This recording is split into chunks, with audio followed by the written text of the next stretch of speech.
सात्विक को तो यकीन ही नहीं हो रहा था कि जो लड़की हमेशा उसके आगे पीछे घूमती थी वह कितना भी उसे बेइज्जत करे जलील करे वह कभी कुछ नहीं कहती थी, आज वह अचानक से इतना कैसे बदल गई। वहीं समीर, अक्षय और अर्जुन की आंखों में नमी आ जाती है क्योंकि उन्हें बचपन वाली सनम नजर आ रही थी जो किसी को भी अपने भाइयों से कुछ नहीं बोलने देती थी। सनम गुस्से में सात्विक और उस लड़की के पास आकर खड़ी होती है और कहती है, मेरे घर में कदम रखने की हिम्मत कैसे हुई तुम लोगों की, और दूसरी बात, मेरे घर में आए तो मेहमान बनकर आते, मेरे भाई से इस तरीके की बात करने की हिम्मत भी नहीं करते। मेरा भाई इसलिए चुप है कि शायद पास में मैंने कोई गलती की होगी इसलिए, वरना मेरा भाई तुम जैसे इंसान को अपने मुंह बिना लगाता। सनम कितनी कड़वी बातें सुनकर सात्विक के दिल में दर्द हो रहा था, लेकिन ये सब कुछ तो उसका ही बोया हुआ था तो काटना भी उसे ही था।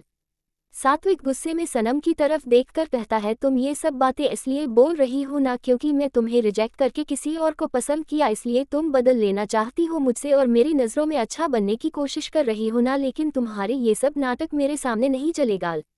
सात्विक की बातें सुनकर सनम जोर जोर से हंसने लगती है और हंसते हुए कहती है, मुझे ऐसा लगता है कि तुम्हारे दिमाग का एक स्क्रू ढीला है इसीलिए तुम ऐसी बातें कर रहे हो कि खुशप्रेमी में जी रहे हो। मिस्टर में सनम मल्होत्रा, तुम जैसे इंसान से प्यार और शादी करेगा तुम्हारी औकात है मेरे बराबर खड़े होने की, तो जो मैं तुमसे शादी करूंगी तुम्हें क्या लगता है। और हाँ, पेस्ट में मैंने जो भी किया वह मेरा बचपन, मेरी नादानी थी क्योंकि शायद मैं तुम्हारी तरफ अट्रैक्ट हो गई थी, लेकिन फिर मुझे अकल आ गई कि मैं तुम जैसे इंसान के पीछे अपनी लाइफ स्पॉइल नहीं कर सकती। और हाँ, आज के बाद मेरे भाई से इस लैंग्वेज में बात करने की कोशिश भी मत करना, वरना मेरा भाई तुम्हारे साथ कुछ करे ना करे लेकिन मैं तुम्हें जान से मार दूंगी और मुझे अफसोस भी नहीं होगा तो मैं जान से करने का। और हाँ, मैं तुमसे शादी सिर्फ इसलिए करना चाहती थी क्योंकि मुझे लगता था उसे रात मेरी इज्जत और मेरी जान बचाने वाले तुम थे, लेकिन मुझे आज ही पता चला कि उसे दिन ना ही तुमने मेरी जान बचाई थी ना ही मेरी इज्जत, वह बचाने वाला कोई और था, इसीलिए अब इसको फैमिली में मत रहना कि सनम मल्होत्रा तुम जैसे दो कौड़ी के इंसान से शादी करेगी। सात्विक हैरानी से सनम के चेहरे को देख रहा था, उसे यकीन ही नहीं हो रहा था कि 2 दिन पहले तक ये लड़की उसके प्यार में पागल थी और आज उसे इस तरह से बात कर रही है। और फिर सनम 2 कदम आगे जाकर उन दोनों के पास खड़ी होती है और कहती है, जानते हो तुम दोनों की जोड़ी मेड फॉर ईच अदर, दोनों ही भिखारी हो तो एक दूसरे को तो पूरा कर ही दोगे ना, लेकिन सुनो मल्होत्रा के लिए कोई ऐसा आएगा जो उसकी टक्कर का और उसकी हैसियत का होगा, तुम जैसे नहीं। और हाँ, आज के बाद मेरे घर आने की कोशिश भी मत करना वरना धक्के मार कर इस शहर से क्या इस दुनिया से ही विदा कर दूंगी, क्योंकि आज तक असली सनम मल्होत्रा को तुम जानते नहीं हो। और हाँ, तुम्हारी वजह से आज तक मैंने अपने भाइयों को बहुत दुख दिया है, लेकिन आप नहीं तो निकलो यहाँ से, गेट आउट। सनम सात्विक को बातें सुनकर फिर वापस जाकर अनुज जी के पास बैठ जाती है और अनुज जी तो आंखें फाड़े सनम को देख रहे थे। बचपन से लेकर आज तक उन्होंने सनम का ऐसा रूप कभी नहीं देखा था, वह हमेशा सबके सामने दरी दरी दबी दबी से रहती थी, लेकिन आज की सनम तो फुल ऑन मोड में थी, जिसे देखकर एक बार फिर अनुज जी और हर्षवर्धन जी और पजेसिव हो जाते हैं अपनी बेटी के लिए। समीर, अर्जुन और अक्षय सात्विक के पास आते हैं और क्या हटे हैं, अब यहाँ से जाने का क्या लोगे, आज तक हम तुम्हें सिर्फ इसलिए बर्दाश्त करते थे, तुमसे दोस्ती इसलिए की थी, तुम्हारे बिजनेस में हेल्प भी इसलिए कर रहे थे कि हमें लगता था कि तुमने हमारी बहन की इजाज़त और उसकी जान डॉनन बचाई है, लेकिन जब तुमने यह सब कुछ किया हाय नहीं है तो हम तुम्हें यह सब इसलिए आज के बाद यहाँ नहीं आना।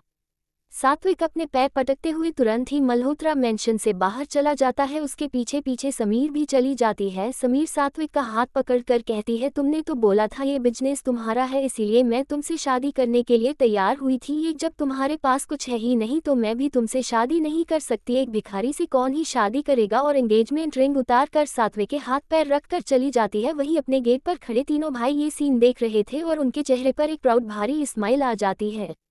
अक्षय सनम के पास आकर कहता है, बेटा जब तुम्हें कुछ याद नहीं तो तुम्हें ये सारी बातें कैसे याद है। सनम अपना फोन अक्षय के आगे कर देती है जिसमें एक डायरी ओपन थी जिसमें सात्विक और सात्विक से जुड़ी सारी चीज लिखी हुई थी। यह सब पढ़कर अक्षय हैरान रह जाता है, उसे तो पता ही नहीं था कि उसकी बहन फोन में दिन भर इसीलिए लगी रहती थी क्योंकि वह उसमें डायरी लिखती थी, अपने मन की बातें लिखती थी, इसीलिए अब सब लोग शांत हो जाते हैं, वरना सबको लगा था कि सनम नाटक कर रही है मेमोरी जाने का। वही सनम भी खुद के दिल पर हाथ रखकर गहरी सांस लेती है, वरना आज तो उसका खेल खत्म ही होने वाला था। सनम पायल जी की तरफ देखकर कहती है, छोटी मानाज मैं आपके साथ सोऊंगी और छोटे पापा आपके साथ भी। तभी पीछे से 2 बच्चे जाकर कहते हैं, ये तो गलत बात है ना सनम, आज हम सारे भाई बहन एक साथ सोने वाले थे और तुमने मम्मी पापा के साथ सोने का फैसला कर लिया। सनम सब की तरफ देखकर कहती है, तो ऐसा करते हैं, आज हम सब लोग एक साथ यही हाल में सोते हैं, तो गड्ढे बढ़ा लेंगे तो किसी को भी मुझसे दूर जाने की जरूरत नहीं पड़ेगी। सनम का आइडिया सबको पसंद आता है और सब तैयारी में लग जाते हैं। समीर बार बार किसी का कॉल कट कर रहा था। ये देखकर सनम के चेहरे पर कुछ भाव आकर चले जाते हैं क्योंकि इस सनम को उसे समय सनम की सारी बातें याद आ चुकी थी सात्विक को देखने के बाद, इसीलिए वह सब के बारे में सब कुछ जानती थी और सनम समझ जाती है समीर किसका कॉल कट कर रहा है। समीर अपना फोन टेबल पर रखकर गड्ढे बचाने में अक्षय और अर्जुन की मदद करने लगता है तो जल्दी से सनम समीर का फोन उठाकर कॉल अटेंड कर लेती है तो दूसरी तरफ से एक लड़की की प्यारी सी आवाज आती है, कहाँ हो आप समीर, मैं कब से आपको कॉल कर रही हूँ, आप मेरा कॉल क्यों नहीं रिसीव कर रहे। मैं जानती हूँ समीर सनम मुझे पसंद नहीं करती, इसलिए सनम ने मुझे घर आने से मना कर दिया है, पर समीर आप भी समझने की कोशिश कीजिए ना, हमारी शादी हो चुकी है, मैं कब तक अपने घर में रहूंगी। सब लोग बातें बनाने लगे हैं, मम्मी पापा की भी इंसल्ट हो रही है। समीर आप घर में सबसे बात करो ना और ले जाए ना मुझे यहाँ से। अगर सनम को मैं पसंद नहीं हूँ तो कोई बात नहीं है, मैं उसके सामने नहीं आया करूंगी, मैं उसका कोई काम नहीं किया करूंगी, लेकिन मुझे ले जाए ना यहाँ से। सनम चुपचाप सामने वाले की सारी बातें सुन रही थी, फिर वह कॉल कट करके अपने भाई की तरफ देखती है जिसके चेहरे पर कुछ परेशानी झलक रही थी। सनम समझ जाती है कि समीर सनम और अपनी बीवी में से किसी एक को चुनने की कोशिश कर रहा था। सनम सब की तरफ देखकर कहती है तो अब सब काम हो गए हैं तो सब लोग अपने अपने कमरे में जाए, फ्रेश होकर आई है, मैं तब तक गार्डन में जाती हूँ। सनम गार्डन की तरफ चली जाती है और बाहर आकर ड्राइवर से कहती है, क्या आप समीर भाई की वाइफ का घर जानते हैं। सारे बॉडीगार्ड्स हैरानी से सनम की तरफ देखते हैं लेकिन फिर खुद का सर नीचे झुकाकर कहते हैं, जी मैडम हम जानते हैं, तो मुझे लेकर चलो वहाँ। सनम जल्दी से गाड़ी में बैठकर उसे घर की तरफ निकल जाती है। महिमा समीर मल्होत्रा समीर की वाइफ। सनम को महिमा कभी पसंद नहीं थी, समीर और महिमा की लव मैरिज हुई थी। समीर बहुत प्यार करता था महिमा से, महिमा एक मिडिल क्लास फैमिली की लड़की थी, लेकिन सनम को कभी भी महिमा पसंद नहीं थी, इसलिए महिमा बहुत कम सनम के आगे आती थी, लेकिन जब भी आती थी सनम हमेशा उसकी बेइज्जती करती थी, उनसे इंसल्ट करती थी। इसलिए एक दिन समीर महिमा को उसके घर छोड़ आया था। उसे दिन के बाद महिमा कभी भी मल्होत्रा मेंशन नहीं आई थी और इस बात को 6 महीने बीत चुके थे। इन 6 महीना में महिमा बहुत कुछ सुना था लेकिन वह कुछ नहीं कर सकती थी। कभी कभी सनम की नज़रों से बचकर समीर महिमा से मिलाया करता था, महिमा का पूरा खर्चा उठता था, लेकिन उसे कभी अपने घर नहीं लाता था क्योंकि वह अपनी बहन को दर्द में नहीं देख सकता था। लेकिन अब उसने फैसला कर लिया था कि वह महिमा को तलाक देकर हमेशा के लिए सनम की खुशी चुन लेगा, लेकिन इस फैसले से सबसे ज़्यादा दर्द अगर किसी को हो रहा था तो वह समीर ही था। महिमा तो आज भी उम्मीद में थी कि एक दिन समीर आएगा और उसे वापस ले जाएगा। किसी दिन तो शबनम समझेगी समीर की खुशी को, किसी दिन से पता चलेगा कि समीर महिमा के बिना अधूरा है। लेकिन ऐसे ही सोचते सोचते 6 महीने बीत गए थे लेकिन कुछ भी नहीं बदला था। सनम की गाड़ी एक कॉलोनी के बाहर आकर रुकती है। सनम उसे कॉलोनी को देख रही थी जहां मिडिल क्लास फैमिली के लोग रहते थे। इस वक्त शाम का टाइम था, इसीलिए सब लोग अपने अपने घर के बाहर बैठे हुए एक दूसरे से बातें कर रहे थे। वही ड्राइवर सनम से कहता है, यहाँ से आगे पैदल ही जाना पड़ेगा, गाड़ी नहीं जाएगी। सनम ओके बोलकर गाड़ी से बाहर निकल जाती है और आगे की तरफ चलने लगती है। पूरा कॉलोनी सनम को देख रहा था, तभी एक बच्चा सनम को देखकर कहता है, अरे ये तो महिमा दीदी की ननंद है, जाकर दीदी को बताना पड़ेगा। वह बच्चा भागकर महिमा के घर जाता है और महिमा को बताता है कि आपकी नंद आ रही है। ये सुनकर महिमा डर जाती है। महिमा बार बार समीर को कॉल कर रही थी लेकिन समीर का फोन तो सनम के पास था, तो वह कैसे ही फोन उठाती है, इसलिए महिमा डरी सेमी नजरों से बाहर खड़ी हो जाती है। सनम को देखते ही महिमा जल्दी से उसे अंदर ले आती है क्योंकि वह नहीं चाहती थी कि बाहर पड़ोसी उन लोगों की बातें सुनी और बाद में उसके मम्मी पापा को बेइज्जत करे, इसीलिए सनम महिमा के पास आकर रहती है। भाभी I am really very sorry, मेरी वजह से आपको और भाई को बहुत सफ़र करना पड़ा है ना, आज के बाद में कभी आपके भाई के बीच, आप जल्दी से तैयार हो जाए, मैं आपको लेने आई हूँ। जैसे ही महिमा सनम के मुंह से सारी बातें सुनती है उसे यकीन ही नहीं होता, उसे लगता है सनम फिर कोई नाटक कर रही है, लेकिन वह सनम से कुछ कह भी नहीं सकती थी क्योंकि समीर ने महिमा को वार्न किया था कि कभी भी और कितनी भी हालातों में वह कभी सनम के खिलाफ नहीं जाएगी। महिमा जल्दी से तैयार होकर सनम के साथ जाने के लिए तैयार हो जाती है। महिमा के मम्मी पापा बहुत खुश थे कि चलो उनकी बेटी अपने ससुराल जा रही है। जैसे ही महिमा सनम के साथ बाहर आती है, पूरी कॉलोनी वाले महिमा से पूछते हैं कि वह अपने ससुराल जा रही है, तो सनम सब की तरफ देखकर कहती है, हाँ मेरी भाभी अपने ससुराल जा रही है और आप वह यहाँ कभी कभी भाई के साथ आया करेंगे, और महिमा को लेकर वापस मल्होत्रा मेंशन के लिए निकल जाती है। वही महिमा तो अभी भी डरी हुई थी, उसे समझ ही नहीं आ रहा था कि आखिर सनम अचानक से इतना कैसे बदल गई, क्योंकि सनम के एक्सीडेंट के बाद महिमा की कोई भी बात समीर से नहीं हुई थी, इसलिए महिमा को नहीं पता था कि सनम की याददाश्त जा चुकी है। समीर जैसे ही हाल में आता है वह अपनी माँ की तरफ देखकर कहता है, मोम क्या गुड़िया अभी तक बाहर से आई नहीं है, मैं भी देख कर आता हूँ। जैसे ही समीर गेट की तरफ बढ़ता है सामने से आई हुई महिमा नजर आती है। महिमा को देखकर समीर हैरानी से महिला के पास जाकर कहता है, तुम मुझे बिना बताए, मुझे बिना बात करे या कैसे आ सकते हैं? मैंने तुमको बोला था ना कि तुम घर मत आना, सनम को ये सब बर्दाश्त नहीं है। तभी पीछे से सनम की आवाज आती है, और कब तक आप मेरी खुशियों के लिए अपनी खुशियां कुर्बान करते रहोगे? भाई समीर कितनी तेज आवाज सुनकर घर के बाकी मेंबर भी बाहर आ चुके थे। वही सभी जैसे ही महिमा के पीछे देखा है उसकी आंखें हैरानी से बड़ी हो जाती है। उसे सच में यकीन नहीं आ रहा था कि ऐसा भी कुछ हो सकता है, लेकिन फिर उसे याद आया कि उसकी बहन की याददाश्त चली गई है तो कुछ भी पॉसिबल हो सकता है। समीर जैसे ही हाल में आता है वह अपनी माँ की तरफ देखकर कहता है, मोम क्या गुड़िया अभी तक बाहर से आई नहीं है, मैं भी देख कर आता हूँ। जैसे ही समीर गेट की तरफ बढ़ता है सामने से आई हुई महिमा नजर आती है। महिमा को देखकर समीर हैरानी से महिला के पास जाकर कहता है, तुम मुझे बिना बताए, मुझे बिना बात करे या कैसे आ सकते हैं? मैंने तुमको बोला था ना कि तुम घर मत आना, सनम को ये सब बर्दाश्त नहीं है। तभी पीछे से सनम की आवाज आती है, और कब तक आप मेरी खुशियों के लिए अपनी खुशियां कुर्बान करते रहोगे? भाई समीर कितनी तेज आवाज सुनकर घर के बाकी मेंबर भी बाहर आ चुके थे। वही सभी जैसे ही महिमा के पीछे देखा है उसकी आंखें हैरानी से बड़ी हो जाती है। उसे सच में यकीन नहीं आ रहा था कि ऐसा भी कुछ हो सकता है, लेकिन फिर उसे याद आया कि उसकी बहन की याददाश्त चली गई है तो कुछ भी पॉसिबल हो सकता है। अल्फाया सनम की आवाज सुनकर समीर पीछे मुड़कर देखता है। समीर सनम को देखकर कहता है, तुम्हें कैसे पता चला महिमा के बारे में? सनम समीर की तरफ देखकर कहती है, आपको क्या लगता है भाई, मैंने जो गलतियां अपने पास में कीजिए मैं वह गलतियां नहीं दोहराना चाहती। मेरी वजह से अब भाभी को इस घर में नहीं लाना चाहते थे, लेकिन अब तुम्हें खुद भाभी को इस घर में लेकर आई हूँ, और मुझसे ज्यादा इस घर में भाभी का हिस्सा है, और आज के बाद आप या इस घर का कोई भी मेंबर भाभी को इस घर से दूर नहीं कर सकता। अल्फाया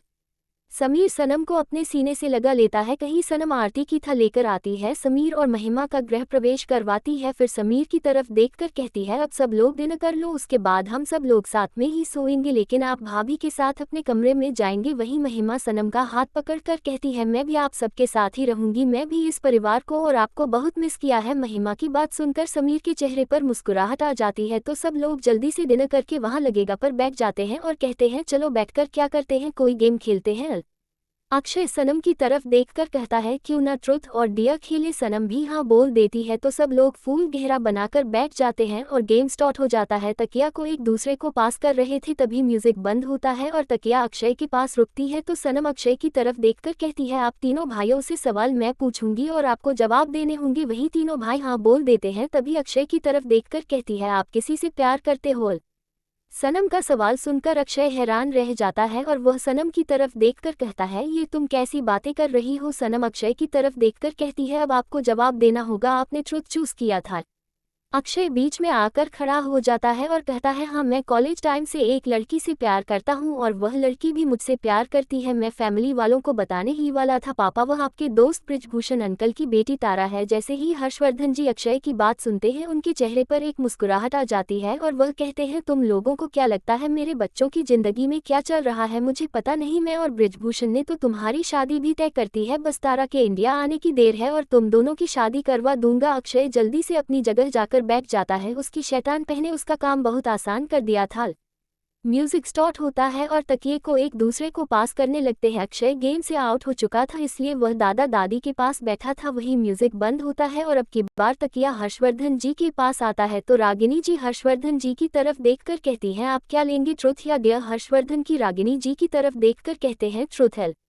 रागिनी जी हर्षवर्धन जी की तरफ देखकर कहते हैं, आपके वार्डरोब में जो तस्वीर रखी है वह तस्वीर किसकी है? जैसे ही हर्षवर्धन जी ये सुनते हैं उनके चेहरे का रंग उड़ जाता है और वह अपने काले पड़े चेहरे के साथ रागिनी जी को देखने लगते हैं। वहीं रागिनी जी के चेहरे पर इस वक्त कोई भावनाएं नहीं थी, वह एकता हर्षवर्धन जी के जवाब का इंतजार कर रही थी। हर्षवर्धन की रागिनी जी की तरफ देखकर कहते हैं, वह फोटो मेरी बड़ी बहन की है, उसने लव मैरिज की थी, इसीलिए पापा ने उसे सारे रिश्ते नाते खत्म कर दिए थे, इसलिए तुमको इस बारे में कुछ नहीं पता, क्योंकि उसे दिन के बाद दीदी का जिक्र इस घर में कभी नहीं हुआ था और हम दोनों भाइयों ने भी तुम दोनों से कभी इस बात का जिक्र नहीं किया। जैसे ही रागिनी जी यह सुनती है उनकी आंखों में नमी आ जाती है, वरना जिस दिन से उन्होंने वह तस्वीर देखी थी वह हमेशा हर्षवर्धन जी पर शक करती रहती थी, लेकिन आज उनका सब दूर हो चुका था और उनके दिल में एक सुकून उतर आया था।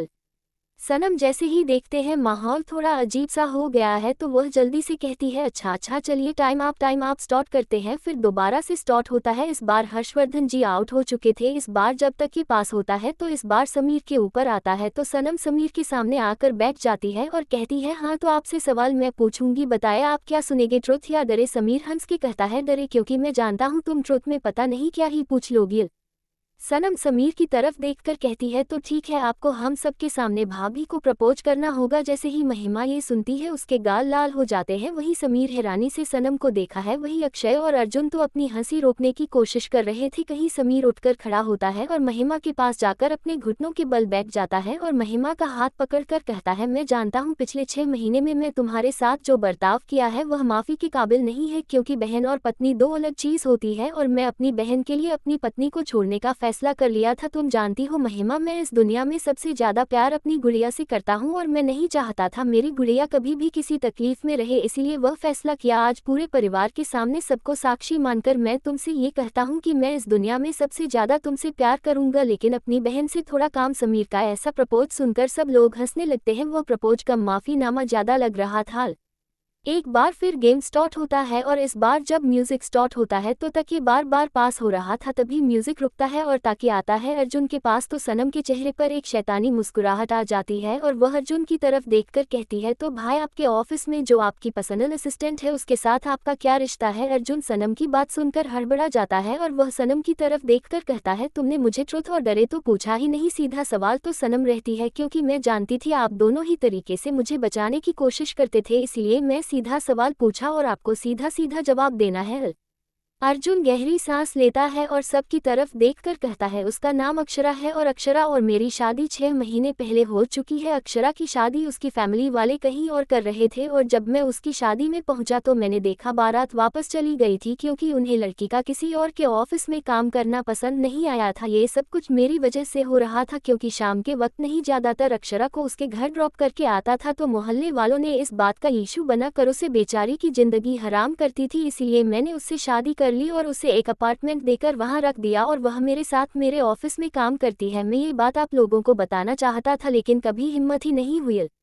सनम सबसे पहले उठकर ताली बजती है और अपने भाई के गले लगाकर कहती है आपने बहुत अच्छा काम किया है भाई, अगर आप उसे वक्त भाभी को ऐसे ही छोड़ते ना तो जरूर मैं आपसे नाराज हो जाती। और हाँ, कल भाभी को घर लेकर आइएगा। पूरा परिवार शौक था, किसी को समझ ही नहीं आ रहा था कि क्या हुआ, लेकिन जब वह लोग सनम को नॉर्मल बिहेव करता देखते हैं तो सब समझ जाते हैं कि सनम को पहले से ही शायद सब कुछ पता था या उसकी मेमोरी में जो डायरी थी उसे डायरी में ही सब कुछ लिखा था। ऐसे ही हर किसी के राज सबके सामने आते हैं। लास्ट में बारी आती है सनम की तो तीनों भाई उठकर खड़े हो जाते हैं और कहते हैं हम तीनों ही तुमसे सवाल करेंगे। सनम हैरानी से कहती है एक सवाल करना है, तीन तीन नहीं करने, आप में से कोई एक कर लो, डिसाइड कर लो किसको मुझे क्या पूछना है। अर्जुन सनम की तरफ देखकर कहता है क्या तुम्हें वाकई में कुछ भी याद नहीं है या तुम सिर्फ ये सब इसलिए कर रही हो कि हम सब लोग परेशान ना हो। सनम अर्जुन के सर पर हाथ रखकर कहती है मुझे अपनी पिछली जिंदगी के बारे में कुछ भी नहीं, आप मैंने जो भी जाना है वह मेरी पर्सनल डायरी से जाना है। अब आप इस बात पर भरोसा करो ना करो कि आपकी मर्जी है, लेकिन मैं आपकी कसम खाकर कहती हूँ भाई मुझे कुछ भी याद नहीं। और हाँ, सात्विक से मैं जिस तरह से बात की वह मुझे इसलिए पता चला क्योंकि मैं अपनी पर्सनल डायरी पढ़ी थी और उसमें सात्विक के बारे में बहुत कुछ लिखा था। बस शायद पहले मैं बेवकूफ़ थी जो समझी नहीं, लेकिन अब मैं बेवकूफ़ नहीं हूँ तो आपसे फिर ना करे भाई, मैं अब ऐसा कुछ नहीं करूँगी कि मेरे परिवार को ज़रा सी भी तकलीफ हो। सब लोग वहीं गधों पर लेटकर सो जाते हैं। अगली सुबह सब लोग जल्दी उठकर अपने अपने कमरे में चले गए थे, लेकिन सनम अभी भी बाहरी सो रही थी और किसी ने सनम को उठाया नहीं था। घर के नौकर भी इस तरह से कम कर रहे थे कि सनम की नींद में बिल्कुल भी खलल ना पड़े, बहुत धीरे धीरे काम कर रहे थे। इस घर के सर्वेंट को भी पुरानी वाली सनम से अच्छी यह वाली सनम लग रही थी, क्योंकि यह वाली सनम सबसे बहुत प्यार से बात करती थी, अपने घर के सब लोगों की इज्जत करती थी। वही तीनों भाई सनम के आसपास बैठे इस बात की जानकारी रख रहे थे कि कोई भी जरा सा भी शॉट नहीं करे और सनम की नींद ना खुले। धीरे धीरे सनम की आंखें खुलती है और जब उठकर बैठी है तो अपने पास अपने भाइयों को देखकर उसके चेहरे पर एक मुस्कुराहट आ जाती है और वह तीनों को ही बड़ी बड़ी से गले लगाकर गुड मॉर्निंग विश करती है। तभी समीर जल्दी से सनम को अपनी बाहों में उठाकर उसके कमरे की तरफ जाने लगता है। वहीं अक्षय और अर्जुन अपने पैर पटकते रह जाते हैं क्योंकि हर बार समीर बाजी मार लेता था।